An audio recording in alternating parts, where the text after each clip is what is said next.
ಇವಾಗಂತೂ weather change ಆಗಿರೋದ್ರಿಂದ ಮಕ್ಕಳಿಗೆ ಬೇಗನೆ ಶೀತ ಕೆಮ್ಮು ಆಗ್ತಿದೆ. ಹಾಗಾಗಿ ನಾವಿವತ್ತು ಮನೆಯಲ್ಲೇ ಒಂದು ಮನೆ ಮದ್ದನ್ನ ರೆಡಿ ಮಾಡಿಕೊಂಡು ಮಗುಗೆ ಅಪ್ಲೈ ಮಾಡಿದ್ದೆ.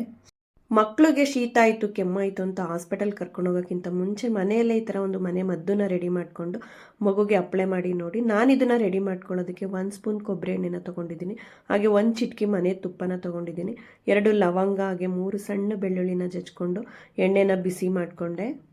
ಬಿಸಿ ಮಾಡ್ಕೊಂಡಿರೋಂಥ ಎಣ್ಣೆನ ಮಗು ಕೈ ಹಸ್ತಕ್ಕೆ, ಕಾಲು ಹಸ್ತಕ್ಕೆ, ಹಾಗೆ ಎದೆ ಭಾಗಕ್ಕೆ ಎಣ್ಣೆನ ಅಪ್ಲೈ ಮಾಡಿಕೊಂಡು ಲೈಟಾಗಿ ಈ ಥರ ಮಸಾಜ್ ಮಾಡಿ ಒಂದು 5 to 10 ಮಿನಿಟ್ಸ್. ಒಂದು ವಿಳ್ಳೆದೆಲೆನ ತಗೊಂಡು ಅದಕ್ಕೆ ಸ್ವಲ್ಪ ಎಣ್ಣೆನ ಹಾಕ್ಕೊಂಡು ಅಪ್ಲೈ ಮಾಡ್ಕೊಳ್ಳಿ.